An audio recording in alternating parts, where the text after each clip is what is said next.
keadaannya. Di antara doa beliau yang patut dan perlu kita ikuti untuk menguatkan keyakinan kita, menguatkan iman kita, menguatkan pendirian kita untuk berpegang teguh kepada petunjuk Allah. Di antaranya adalah doa beliau sallallahu alaihi wasallam ketika beliau mengucapkan dalam doanya, Allahumma inni abduka wa banu abdika wa banu amatika. Ini penggalannya dulu. Ya Allah, sesungguhnya aku ini hamba-Mu, putra dari hamba-Mu yang laki-laki mula, wa banu abdika wa banu amatika, dan putra dari hamba perempuan-Mu. Ayahnya hamba, ibunya hamba, dirinya hamba bagi Allah Subhanahu wa taala. Allahumma inni abduka wa banu abdika wa banu amatika nasiyati biadika, ubun-ubunku ada di tanganmu, di genggamanmu ya Allah. Kalau berbicara ubun-ubun itu berarti sudah kita tidak punya daya. Ubun-ubunku ada di genggamanmu ya Allah. Nasiyati biadika, ma binti hukmuka,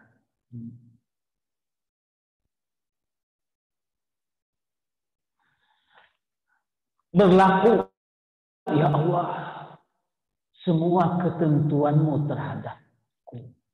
Ma binti hukmuka, berlaku semua ketentuan-ketentuan-Mu terhadap diriku ini. Semua apa yang terjadi pada diriku ini ya Allah, seluruhnya ketentuan-ketentuan. Adlun fiya qada'uka, ya Allah, adil semua apapun takdir yang telah terjadi, yang kau berlakukan terhadap diriku selama ini. Adil semuanya. Itu keadilan-Mu ya Allah. Tidak ada yang salah. Ungkapan yang menunjukkan ridho, menerima, ikhlas terhadap semua apapun takdir-takdir Allah yang dialami oleh seorang hamba.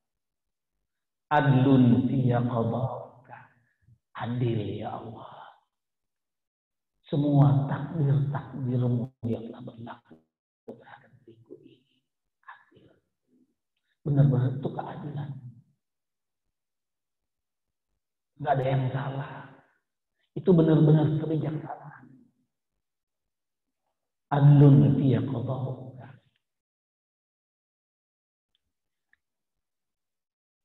Ini ungkapan-ungkapan yang menunjukkan pengakuan terhadap kekuasaan Allah, ketidakberdayaan sang hamba di hadapan Allah, tidak memiliki apa-apa, semuanya diakuinya, semua apa yang terjadi, apalagi pada orang lain terjadi pada dirinya, semuanya adalah takdir dari Allah, ketetapan Allah yang diterima dengan lapang dada, dan itu tidak salah. Allah tidak salah. Semuanya itu adalah keadilan Allah dan tepat seluruhnya.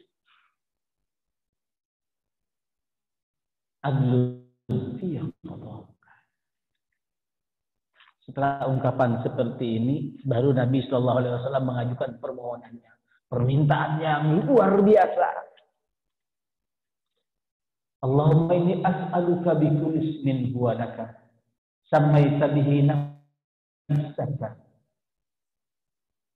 aw 'allamtahu ahadan min khalqika aw anzaltahu fi kitabika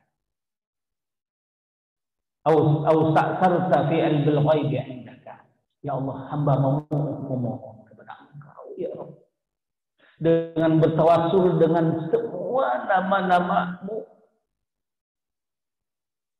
nama-nama milik-Mu yang khusus milik-Mu ya Allah, nama-nama yang Engkau telah ajarkan, Kau sampaikan kepada siapapun di antara makhluk-Mu, atau Engkau turunkan nama-nama itu di dalam kitab suci-Mu, Atau engkau sembunyikan nama-nama engkau itu ya Allah di dalam ilmu ghaibmu ya Allah, di sisimu. Hamba memohon, apa permohonannya? Anta ja'alal Qur'ana rabi'a qalbi. Hamba memohon kepada engkau ya Allah, engkau jadikan Al-Quran ini sebagai penyejuk jiwaku. Kau jadikan Al-Quran, firman-firmanmu ini ya Allah, petunjuk-petunjukmu, bimbingan-bimbinganmu, semua yang ada di Al-Quran ini sebagai rabi'al qalbi, penyejuk jiwaku ya Allah. Keinginan menjadikan Al-Quran sebagai petunjuk yang menyejukkan, yang menenteramkan. Apalagi di tengah-tengah kita hidup seperti ini. Orang dibuat bingung. Informasi dari sana-sini. WHO yang memegang otoritas tentang kekuasaan di dunia mengeluarkan ini dan itu. Dibuat orang jadi bingung, jadi ketakutan. Pedomannya kemudian kepada apa yang dikatakan oleh orang bermacam-macam dalam kondisi kita seperti ini.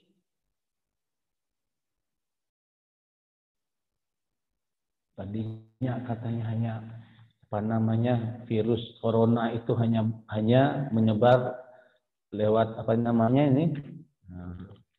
Ya, sekarang airborne katanya gitu ya. Bisa lewat udara dan dia bisa bertahan di udara selama 8 jam. Macam-macam. Dibuat orang jadi kebingungan. Atau program apa memang yang mereka rencanakan ke situ untuk umat manusia.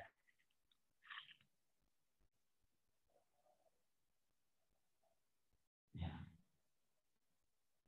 Sudah tidak lagi berbicara tentang siapa yang menciptakan virus ini, pemilik yang mengizinkan virus ini melanda dunia. Sudah nggak berbicara tentang itu lagi, dilepas.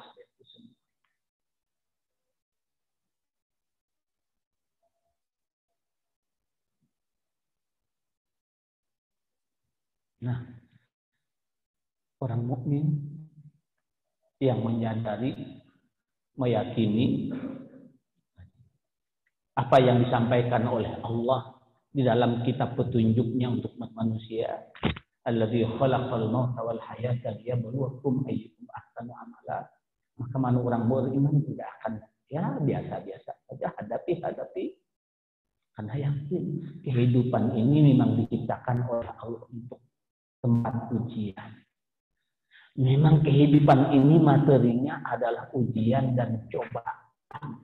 Dan kehidupan ini memang setelah kita dihidupkan pasti kita akan dimatikan cepat atau lambat. Waktu mati kita pun sudah ditentukan oleh Allah. Tidak akan bisa kita undur-undur atau juga kita tidak juga bisa memajukannya. Sudah ditetapkan oleh Allah.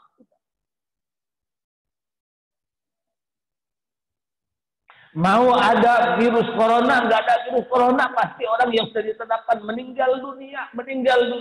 Yang ditetapkan oleh Allah akan meninggal dunia dengan virus, meninggal dunia. Yang tidak ditetapkan oleh Allah meninggalnya bukan dengan virus, di musim virus ini dia akan meninggal juga. Sama saja. Maka sebenarnya kalau dilihat perbandingan yang meninggal dunia katanya yang disebabkan yang di antara penyebabnya itu virus dengan yang bukan virus selama pandemi ini ya lebih banyak yang meninggal dunianya bukan virus.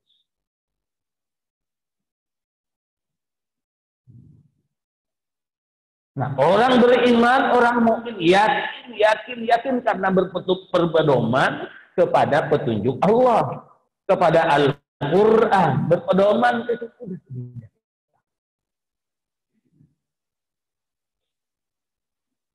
Kita memang harus menjalani kehidupan ini dengan segala situasinya. Orang mukmin, ini takdir dari Allah yang sudah ditetapkan oleh Allah. Di mana kehidupan ini? Suatu saat pahit, suatu saat manis. Kadang-kadang pahit dan manisnya itu berbarengan dua-duanya. Udah, orang mukmin menjalaninya dengan penuh keyakinannya kepada Allah. Sabar, syukur, syukur, sabar. Selalu begitu dah.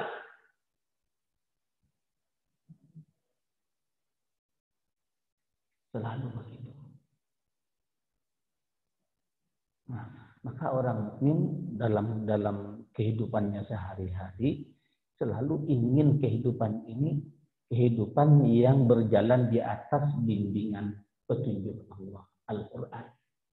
Tapi kan manusia, orang-orang beriman kadang-kadang lupa kalau dirinya punya petunjuk dalam menghadapi berbagai macam kondisi dan situasi. Kadang-kadang orang mukmin ya percaya Al-Quran firman Allah, percaya sebagai firman Allahnya iya, tapi menjadikannya sampai sebagai petunjuk, pedoman hidup yang mengatur kehidupannya dalam menghadapi berbagai macam kondisi. Tidak semua orang melakukan dan kadang-kadang lupa. Nah, maka dari itu orang mukmin berdoa kepada Allah dengan memohon kepada Allah, tadi mengakui pertama dirinya milik Allah, ciptaan Allah, semua apa yang terjadi pada dirinya dia terima dengan lapang dada, dia akui itu keadilan Allah, dilahirkan dalam keadaan tidak cacat. Dia akan yakin ini keadilan Allah, ini apa adil, tidak salah Allah. Ini kehendaknya, saya terima dengan ikhlas dan lapang. Saya dilahirkan, saya kemudian dalam kehidupan ini menjalankan hidup begini. Dalam urusan ekonominya saya biasa-biasa saja, bahkan mungkin banyak cobaan-cobaan. Ini keadilan Allah. Saya ridho, saya tidak akan pernah mengeluh dengan itu seluruhnya. Dia akui sebagai hamba Allah. Dia akui seluruhnya dirinya ini benar-benar di bawah genggaman Allah, kekuasaan Allah, ubun-ubunnya di bawah genggaman Allah.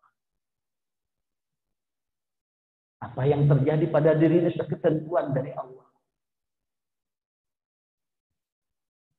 Sekarang sudah tua, begini, dia terima ini memang aturan Allah. Manusia sudah harus menerima kalau sudah berusia, sudah berubah tampangnya. Rambutnya sudah putih, dicabut seperti apapun juga ya. Kalau masih banyak yang putihnya biasanya, yang hitamnya kan biasanya dicabut ya.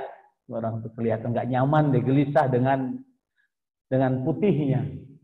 Nah setelah itu sudah makin banyak sudah patah. Ya udahlah, ngapain? Udah begitu. Ini sudah ketentuan Allah. Aturannya yang memang harus berlaku pada diri kita. Sebagaimana kematian itu aturan Allah, takdir Allah, ketetapan Allah berlaku terhadap kita. Karena itu orang mukmin tidak takut akan kematiannya itu, tidak takut kapan akan dia mati itu. Yang dia takuti adalah tidak dalam keadaan berimannya pada saat dia meninggal dunia, tidak diridhoi oleh Allahnya pada saat dia akan meninggal dunia itu, jauh dari Allah Subhanahu wa Ta'ala. Karena itu orang mukmin selalu berusaha untuk selalu memperbaiki terus. Maka pada saat terjadi musibah seperti yang dikatakan tadi oleh imam, tidak asab alladziina idza asabathum musibah qalu inna lillahi wa inna ilaihi. Ini kan puncak kepasrahan, pengakuan terhadap kekuasaan Allah, ikhlas terhadap takdirnya, tidak mengeluh terhadap takdir pahit yang dialaminya. Orang yang sabar, yaitu orang-orang yang apabila ditimpa musibah itu bisa pada dirinya, atau pada orang yang berhubungan dengannya, atau pada harta yang dia sangat dicintainya. Musibah-musibah berbagai macam bentuk musibah itu, dia mengatakan, kami milik Allah, milik Sang Maha Kuasa, Maha berkehendak, Maha Pencipta, pengatur segala-galanya. Kita bukan siapa-siapa, milik Allah. Inna wa inna ilaihi raji'un. Kepadanya lah kami Ini ungkapan puncak kepasrahan, ketidakpengakuan kekuasaan mutlak ada di tangan Allah, ada di kehendak Allah. Ini yang harus selalu mewarnai kita. Anta ja'alal Qur'ana rabi'a qalbi wa nura basari.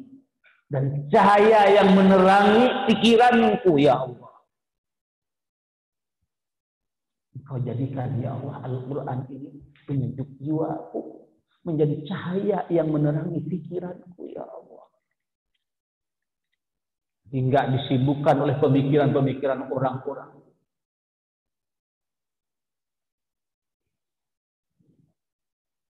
Wa jala'a huzni wa dhahaba ghadbi. Ya Allah, Engkau jadikan Al-Quran ini yang bisa menjauhkan, menghilangkan, mengikis, habis semua apa yang membuat sedih dan duka. Kalau sudah kembali kepada Al-Quran, sudah ada petunjuk. Sudah yang sedih tadi ada sedih, manusia biasa. Tapi ada petunjuk dari Al-Quran. Oh, ini dari Allah, ketentuan dari Allah. Sedih. Ya. Engkau sabar atas musibah ini, kamu dapat pahala besar. Kesedihan itu jadi hilang. Duka itu semuanya tidak akan bertahan lama. Nah, ungkapan seperti itu pada kalian harus lahir dari dalam kita. Kekuatan kita atas takdirnya itu harus selalu lahir ke dalam kita.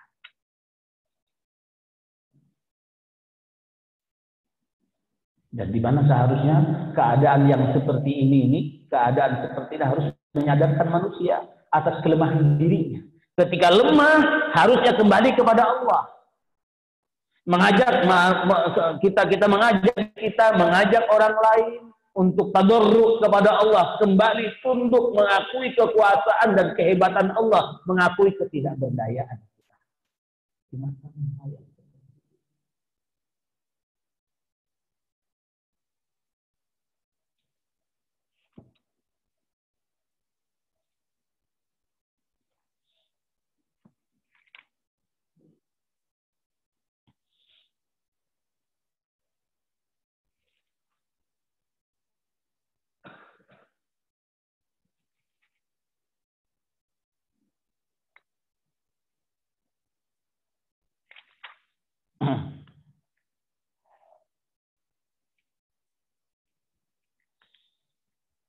Kaum muslimin, jamaah sekalian.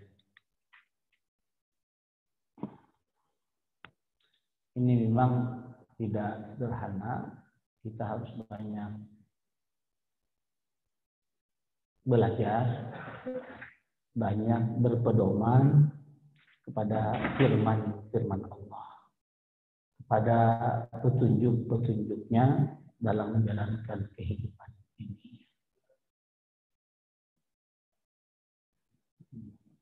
Benar-benar berpedoman kepada Allah, kepada petunjuk-petunjuknya. Di mana di dalam kondisi, dalam keadaan kita umat Islam saat ini, umat Islam di seluruh dunia berada dalam kondisi, dalam suasana terpuruknya, terhinanya.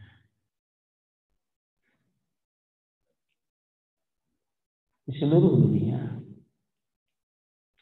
tekanan-tekanan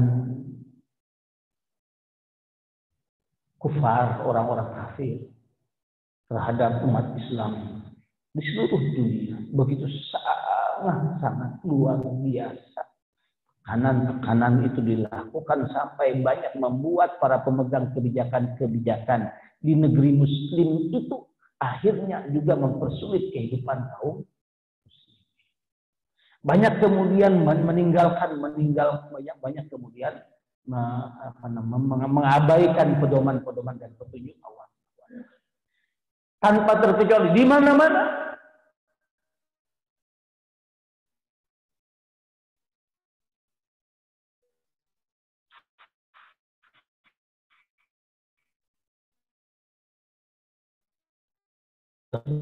yang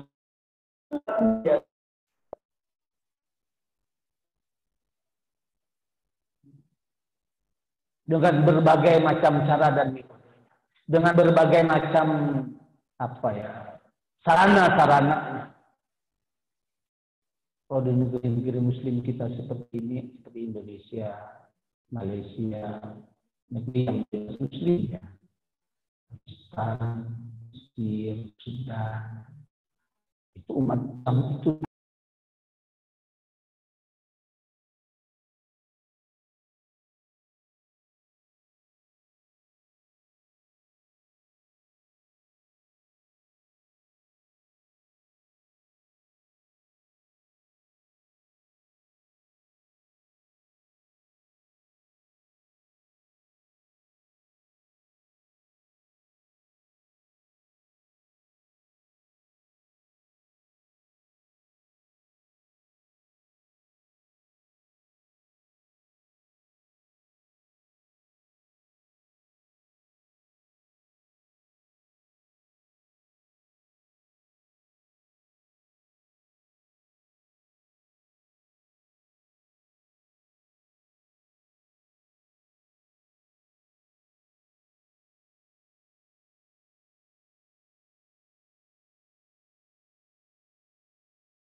berpedoman kepada petunjuk Allah. Kita nanti tidak akan kecewa. Tidak akan kecewa. Karena sudah yakin. Ya ajal sudah Allah menentukan. Rezeki banyaknya juga seperti apa. Allah juga yang sudah menetapkannya. Semuanya sudah ditetapkan. Nah, yang harus ada dari kita adalah syukur kita, sabar kita. Syukur kita, sabar. Syukur dan sabar. Bersyukur atas yang sedikit, apalagi atas yang banyak. Yang sedikit disyukuri terus. Dan ini banyak orang yang lupa. Orang itu banyak kadang-kadang bersyukurnya kepada nikmat yang dirasa besar. Yang kecil-kecil karena sudah biasa, dia tidak bersyukur, salah. Padahal yang kecil-kecil itu yang paling banyak. Nikmat yang kecil-kecil itu yang paling banyak. Nah, nikmat yang kecil-kecil inilah yang sebenarnya akan membuat barokah yang banyak itu kalau disyukuri.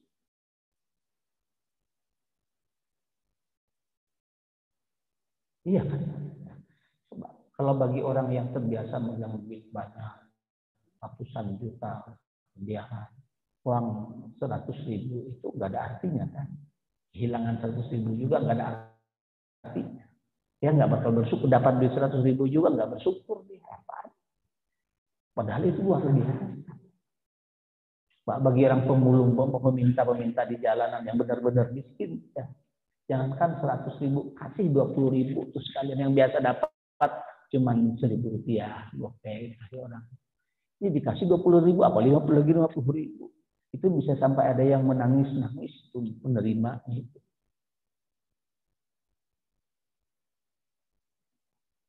Yang itu artinya adalah nikmat karunia dari Allah. Tapi banyak orang yang yang sadar sebagai nikmat itu hanya yang besar-besar. Yang kecil-kecil tidak.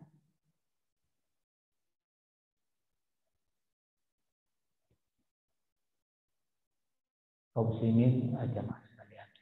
Ini bagian dari iman kita kepada takdir. Yang harus lurus, yang harus menenangkan diri kita, menenteramkan hati kita. Kita bersandarnya kepada Allah Subhanahu wa Ta'ala. Kita kembalikan semuanya kepada Allah Subhanahu wa Ta'ala. Yang kita cari terus setiap waktu, setiap saat ridhonya Allah. Wahdalah, itu saja dah. Yang kita cari setiap waktu dan setiap saat ridhonya Allah. Kita cari dengan apa? Apa yang kita lakukan. Kita cari dengan apa? Dengan apa yang kita ucapkan. Pastikan yang kita ucapkan itu untuk mencari ridho Allah. Pastikan apa yang kita kerjakan itu untuk mencari ridho Allah. Pastikan diam kita pun juga untuk ridho Allah. Dan itu ke situ. Apalagi di usia kita yang sudah semakin dekat seperti ini. Semuanya tidak boleh ada yang disesali. Semuanya yang ada sekarang, yang sisa-sisa usia ini yang harus banyak barokahnya, banyak kebaikan-kebaikannya. Hal yang perlu diperhatikan, ini sebagai pengalaman pribadi, adalah kondisi batin kita, bapak-bapak sekalian. Batin ini harus benar-benar lebih sehat dari jasad kita. Apalagi di usia-usia begini. Batin kita harus lebih sehat daripada fisik kita.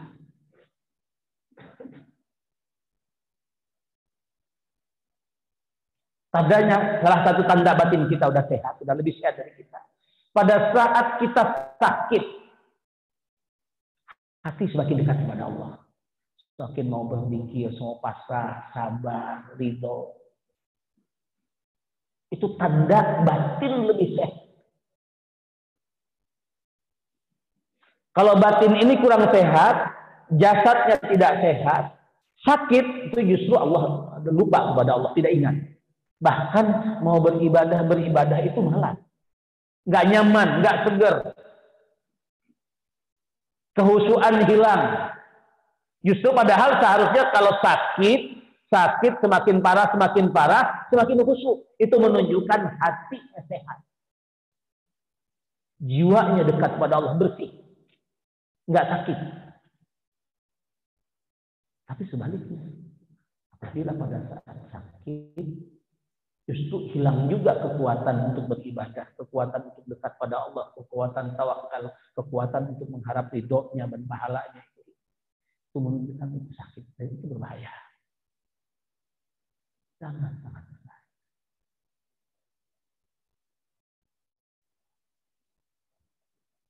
Itu yang harus kita perbaiki. Itu yang harus kita perbaiki.